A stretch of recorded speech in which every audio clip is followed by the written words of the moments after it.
فرزند زہرا یہ حالات برے ہیں۔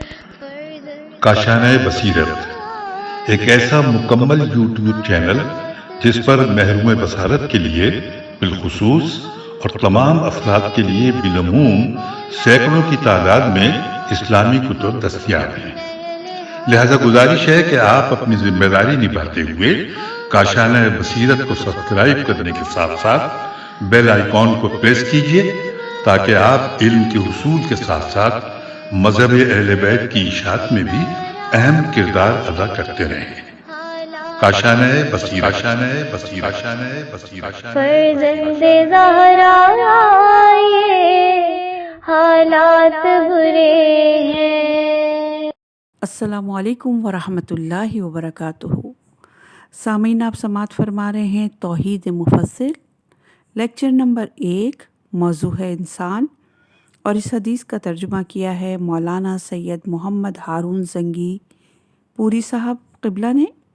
سائنسی تشریحات بیان کی ہیں محمد علی سید صاحب نے۔ آج ہم آپ کے سامنے اس کی نویں ریکارڈنگ پیش کر رہے ہیں، صفحہ نمبر 157۔ باب شروع ہو رہا ہے 16واں، اور اس کا عنوان ہے انسان خود ایک زندہ معجزہ ہے۔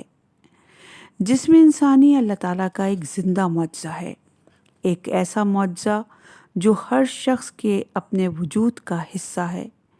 کوئی نہیں سوچتا کہ وہ کس طرح اس عمر تک پہنچا اور کس طرح زندہ ہے، اس نے کس طرح نشو و نما پائی، اس کی جسمانی ضروریات کے مطابق غذا اسے کہاں سے کس طرح حاصل ہوتی ہے، کس طرح اسے بھوک لگتی ہے، کس طرح غذا اس کی بھوک مٹاتی اور پانی اس کی پیاس بجھا کر اس کے جسم میں ہر لمحے کس قدر حیران کن کیمیائی معجزے رونما کرتا ہے۔ جانوروں کا گوشت، سبزیاں، پھل اور اناج کس طرح اس کے جسم کا حصہ بن جاتے ہیں۔ یہ باتیں سوچنے کا ہمارے پاس وقت نہیں ہے، ہم اللہ کے اس عظیم معجزے پر غور نہیں کرتے۔ بہرحال جسم انسانی اللہ تعالیٰ کے وجود کی عظیم نشانی ہے۔ اسی لیے امام جعفر صادق علیہ السلام نے جب اثبات وجود خدا کے دلائل مفصل ابن عمر کے سامنے بیان فرمائے تو اس کے لیے سب سے پہلے جسم انسانی، اس کے اعضاء کی بناوٹ اور ان کی کارکردگی کو بیان کرنا شروع کیا۔ امام علیہ السلام نے اس وقت کے موجود علم اور اس دور کے انسان کی علمی سطح کے مطابق مختصراً لیکن انتہائی جامع معلومات فراہم کی۔ یہ ایسی معلومات تھیں کہ اس دور سے صدیوں پہلے اور صدیوں بعد تک کسی فلسفی، سائنسدان یا کسی ماہر حیاتیات نے انہیں اس طرح نہ سمجھا تھا اور نہ بیان کیا تھا۔ اس باب میں یعنی 16ویں باب میں ہم امام جعفر صادق علیہ السلام کے ان ارشادات کو بیان کر رہے ہیں جن میں امام علیہ السلام نے ناخنوں، جلد کی مختلف اقسام اور بالوں کے بارے میں مفصل ابن عمر کو بتایا کہ ان کا ہونا کیوں ضروری تھا اور ان کے پیدا کرنے میں اللہ احسان الخالقین کو کس قدر عظیم حکمتیں اور مصلحتیں موجود ہیں، اللہ کی کس قدر عظیم حکمتیں اور مصلحتیں موجود ہیں۔ ناخن کیوں پیدا کیے گئے؟ امام علیہ السلام نے فرمایا، مفصل، کیا کبھی تم نے اس بات پر غور کیا کہ انگلیوں پر ناخن کیوں پیدا کیے گئے؟ یہ ناخن اللہ تعالیٰ نے انگلیوں پر اس لیے پیدا کیے کہ انگلیوں کو چوٹ لگنے سے محفوظ رکھیں اور کام کرنے میں مدد فراہم کریں۔ ناخن کیا ہیں؟ ناخن دراصل ہمارے جسم کی جلد ہی میں سے آگے بڑھتے ہیں اور ایک خاص سائز اختیار کرنے کے بعد یہ مردہ ہو جاتے ہیں۔ ہمارا سارا جسم پروٹین یعنی گوشت سے بنا ہوا ہے۔ ناخن میں جو پروٹین یعنی گوشت کی قسم استعمال ہوتی ہے اسے سائنسی زبان میں کیراٹن کہا جاتا ہے۔ ہمارے بال بھی پروٹین کی اسی قسم سے پیدا ہوتے ہیں۔ بکری کے کھر، بطخ کے پر، چوپایوں کے سینگ بھی اسی پروٹین سے بنتے ہیں۔ بالوں کے بارے میں ہم سائنسی معلومات گزشتہ کسی باب میں بیان کر چکے ہیں۔ ناخنوں کے بڑھنے کی رفتار ہر شخص میں الگ ہوتی ہے۔ اسی طرح دائیں اور بائیں ہاتھ کے ناخن بھی یکساں رفتار سے نہیں بڑھتے۔ جس ہاتھ سے آپ زیادہ کام کرتے ہیں اس ہاتھ کے ناخن زیادہ تیزی سے بڑھتے ہیں۔ اگر ناخن انگلیوں پر نہ ہوں تو انگلیوں کے زخمی ہونے کے امکانات بڑھ سکتے ہیں۔ اس کے علاوہ ناخن انگلیوں کے سروں کو خاص طرح کی سختی فراہم کرتے ہیں، جس کی عدم موجودگی میں قلم پکڑنا، گاڑی کا اسٹیئرنگ سنبھالنا، کوئی باریک چیز زمین سے اٹھانا ممکن نہ ہوتا، مثلاً سوئی اٹھانا، سوئی میں دھاگا ڈالنا اور ہزاروں دوسرے کام۔ ناخن اور بال کاٹے کیوں جاتے ہیں؟ امام علیہ السلام نے فرمایا، مفصل اس بات پر غور کرو اور اسے سمجھو کہ بالوں اور ناخنوں کا کاٹنا کیوں ضروری ہے اور اس میں انسان کے لیے کیا بہتری ہے۔ دیکھو یہ دونوں بڑھتے اور زیادہ ہوتے رہتے ہیں، اس لیے ضروری ہے کہ ان کے اوپری حصے میں کمی کی جائے۔ تم دیکھو بال جلد سے نکلتے ہی اور ناخن ایک خاص حد تک بڑھنے کے بعد مردہ ہو جاتے ہیں تاکہ آدمی انہیں کاٹنے میں تکلیف نہ ہو۔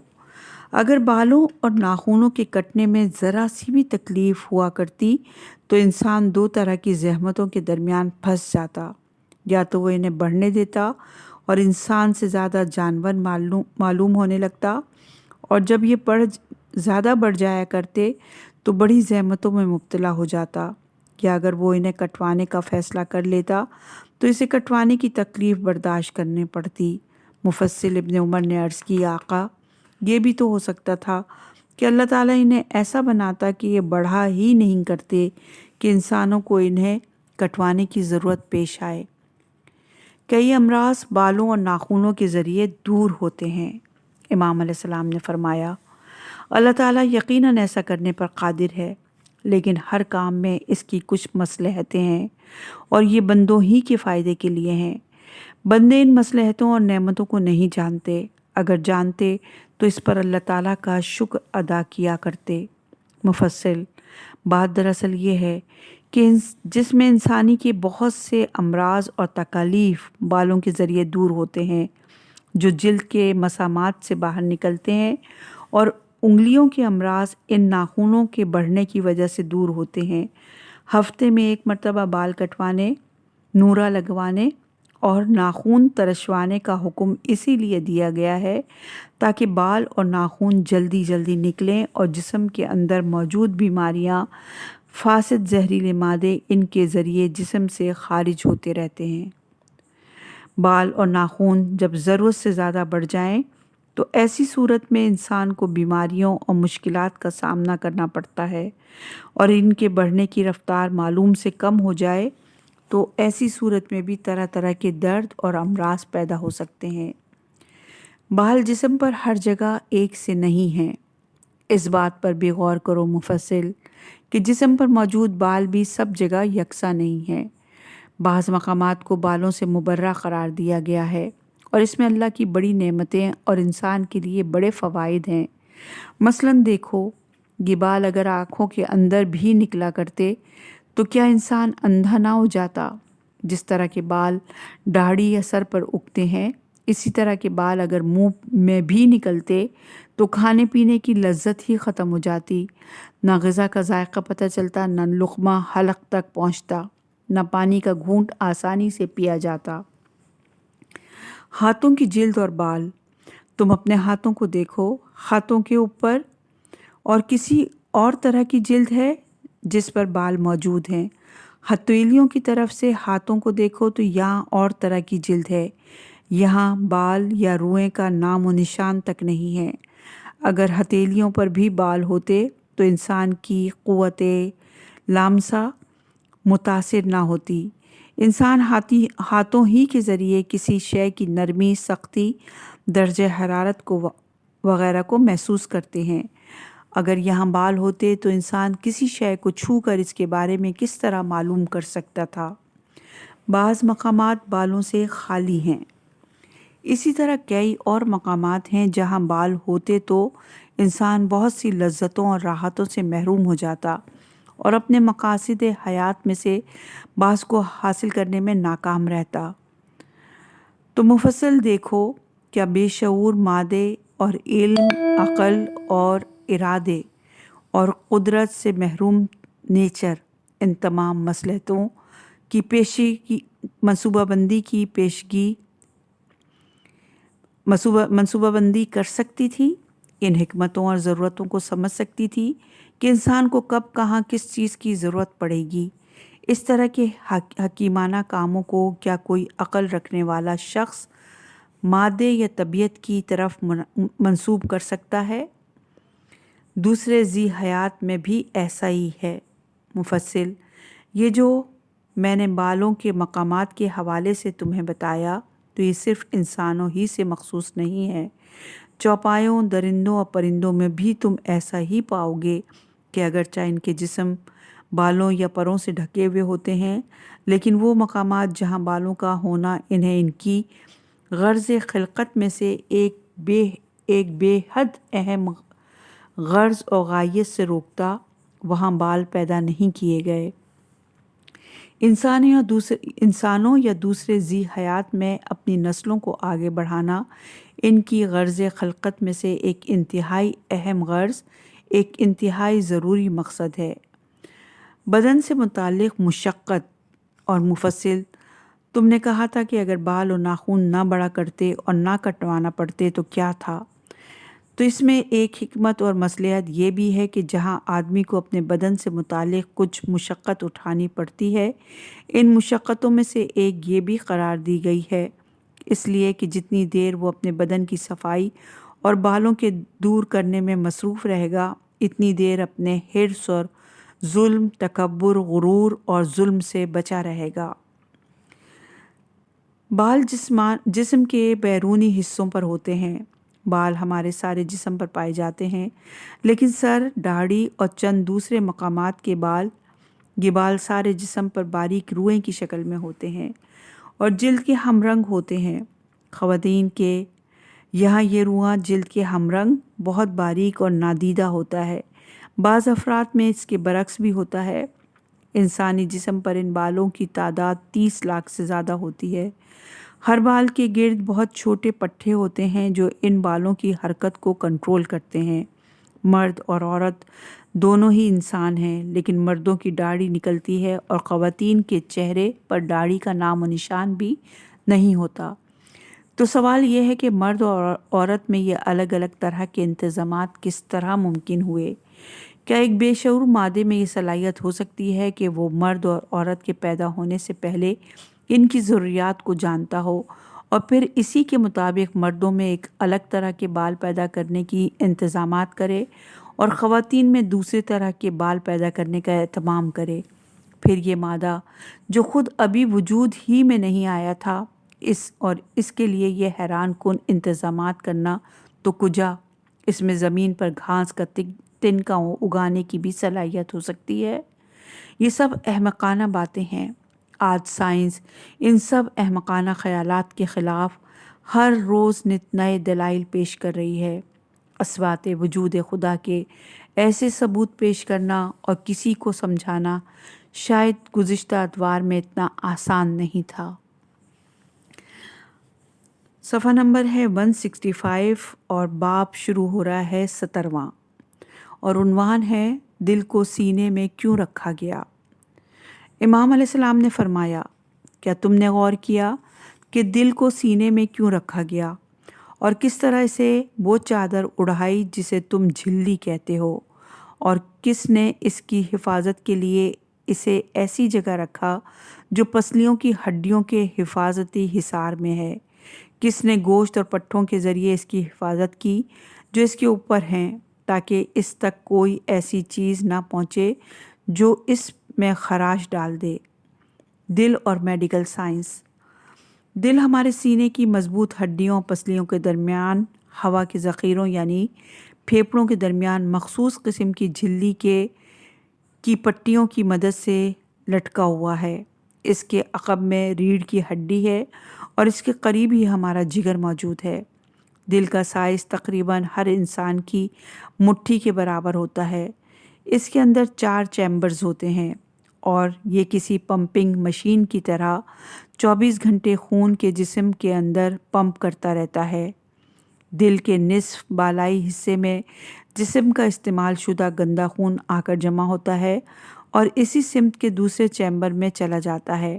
دل کا یہ چیمبر اس گندے خون کو فوراً ہی قریب موجود پھیپھڑوں کی طرف روانہ کر دیتا ہے۔ پھیپھڑے اس خون کے اندر موجود زہریلے مادے کاربن ڈائی آکسائڈ کو اپنے اندر جذب کر لیتے ہیں اور سانس نکالنے کے دوران یہ زہریلی گیس پھیپھڑوں سے خارج ہو جاتی ہے اور اسی دوران تازہ آکسیجن خون کے سرخ خلیوں میں بھر جاتی ہے۔ پھر یہ خون دل کے نچلے بائیں چیمبر میں آتا ہے۔ اس چیمبر کا نچلا حصہ اس خون کو دوبارہ جسم کے جانب پمپ کرتا ہے۔ بظاہر یہ ایک سادہ سا عمل ہے، لیکن ہماری زندگی کے لیے دل یہ خدمت 1 منٹ میں اوسطاً 72 مرتبہ، 1 گھنٹے میں 4320 مرتبہ اور ایک دن میں تقریباً 1,36,080 مرتبہ سر انجام دیتا ہے۔ 1,03,680 کے اس عدد کو اگر آپ اپنی زندگی کے آج تک کے دن کے عدد سے ضرب کریں تو حاصل عرب حیران کن ہی نہیں ناقابل شمار بھی ہوگا، اور آپ خود کو اللہ کے احسانات کا شمار کرنے میں بالکل بے بس اور مجبور محسوس کریں گے۔ لیکن اگر آپ نے اپنی بے بسی کو محسوس کر لیا تو شاید یہی احساس شکر نعمت بن جائے۔ آپ یہ سن کر بھی حیران ہوں گے کہ اگر اس وقت آپ کی عمر 45 سال کے قریب ہے تو آپ کا دل اب تک آپ کے جسم میں کم و بیش 3 لاکھ ٹن خون پمپ کر چکا ہے۔ یوں تو جسم کا سارا خون ہی دل میں سے گزرتا ہے اور سارے جسم کو غذائی اجزاء فراہم کرتا ہے، لیکن خود دل کو بھی غذا درکار ہوتی ہے، اور یہ غذا 2 شریانوں یعنی آرٹریز کے ذریعے دل کو فراہم ہوتی ہیں۔ یہ شریانیں کورونری آرٹریز کہلاتی ہیں اور دیوار پر چپک کر چڑھنے والی بیل کی شاخوں کی طرح دل کے دائیں اور بائیں سمت چپکی ہوئی ہوتی ہیں۔ ان 2 شریانوں سے مزید چھوٹی شریانیں منسلک ہوتی ہیں اور پورے دل کے اوپر پھیلی ہوئی ہوتی ہیں۔ انہی کے ذریعے دل کو غذا کی فراہمی کی جاتی ہے۔ دل سے خون اسی وقت جسم کی طرف روانہ ہوتا ہے جب دل کے گرد موجود پٹھے اسے دباتے ہیں۔ دل سکڑتا ہے تو خون اس سے نکل کر جسم کی طرف سفر کرنا شروع کر دیتا ہے اور جسم کے ایک ایک عضو اور ایک خلیے کو اس کی مطلوبہ خوراک پہنچانا شروع کر دیتا ہے۔ اور یہ حوالہ ہے کتاب جسم کے عجائبات سے۔ آواز کا سوراخ۔ امام علیہ السلام نے مفصل سے فرمایا، اور مفصل دیکھو کہ آواز کے سوراخ پر کس نے ایک ڈھکن ڈھانکا جو غذا یا پانی کو پھیپھڑوں تک پہنچنے سے روکتا ہے۔ اگر غذا یا پانی پھیپھڑوں میں چلا جائے تو انسان کی موت واقع ہو جاتی ہے۔ حلق کا نظام۔ امام کے اس حیران کن انکشاف کی تشریح ہم گزشتہ بیان کر چکے ہیں، لیکن یہاں مختصراً آپ کو بتائیں کہ ہمارے حلق کے اندر پائپ نما 2 نالیاں ایک دوسرے کے قریب موجود ہیں۔ ایسوفیکس نامی نالی کے ذریعے غذا اور پانی ہمارے معدے میں جاتا ہے۔ سانس کی نالی کو کوٹریچیا کہا جاتا ہے۔ جب آپ کوئی چیز نگلتے ہیں، مثلاً غذا کا نوالا، پانی کا گھونٹ یا لعاب دہن، تو آپ کی گردن کے درمیان ایک ہڈی ابھرتی نظر آتی ہے۔ جب یہ ہڈی اوپر اٹھے تو اس کا مطلب ہے کہ ایک مخصوص ڈھکن نے سانس کی نالی کو ڈھک دیا ہے تاکہ غذا یا پانی سانس کی نالی میں نہ چلا جائے۔ اس ڈھکن کو سائنسی زبان میں ایپیگلوٹس کہا جاتا ہے۔ امام نے سانس کی نالی کو ڈھکنے والے اس عضو کی طرف اشارہ فرمایا۔ اگر پھیپھڑے کام کرنا بند کر دیں۔ اس کے بعد امام جعفر صادق علیہ السلام نے فرمایا مفصل، ذرا دیکھو تو یہ کس نے پھیپھڑوں کو دل کا پنکھا بنایا کہ یہ تھکتا ہی نہیں اور نہ کبھی اپنے کام سے رکتا ہے۔ اگر پھیپھڑے ذرا دیر کو بھی کام کرنا بند کر دیں تو انسان کی موت واقع ہو جائے۔